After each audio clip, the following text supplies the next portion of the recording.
subscribe our channel ka like tan nagu dhiirigeli inta lacag ka magadno Pro Media oo adeegaha bulshada waxa idin soo gudbin doona warar ku saleysan xaqiiqo. Assalaamu alaykum wa rahmatullahi wa barakatuh. mudane madaxweyne waa u jeedaa waa la soo kiciyay fanna mar hore igu dambeysay laakiin bariyahan baarlamaanka ba dawladdaada sidii ay u timid annaga ansax lan ku jirna ansax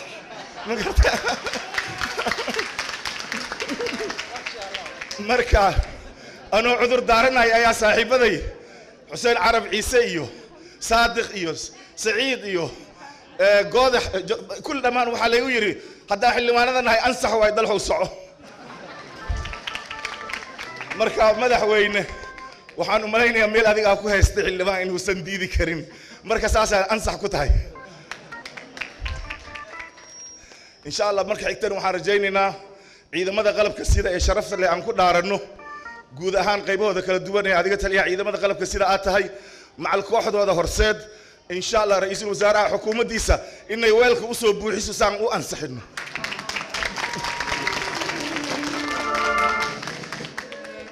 haddana haddii aan yara kaftamo saaxiibadayda xildhibaanada fadhiya Xuseen Carab Ciise oo ahaan jiray wasiirkii gaashaandhigga oo raggii meeshaan dhisayna uu ka yahay Hormuud iyo in kale isu tagtay xildhibaanada halka fadhiyo hadaa ii ogolaatid ra'iisul wasaare khayr inaan la kaftamo waxaan leeyahay golaha wasiirada waxaa muddaa golaha shacbiga inaan ka reer biltanahay oo hal wasiiro intuu soo istaagay heesi karin uu sijina malaynayaa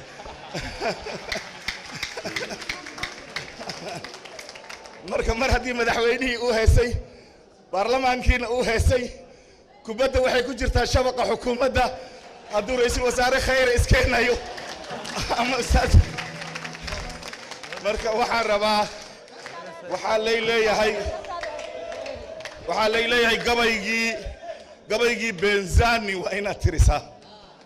madaxweynaha laftirkiisa gabaygan wax badan uu dhageystay raggii igu booriyay uu ahaa maalintii aniga aan tirinayay bil munaasaba ay ahayd oo haddaad dib loogu noqonaynin madaxweyne iyadana haddaad ii ogolaatid inaan tiriyo codsigaasi diyaar waxaan u ahay in Benzani gabaygii inaan tiriyo waa mahadsan tahay maadaama madaxweyne faneed aad tahay laftirkaaga aad u mahadsan tahay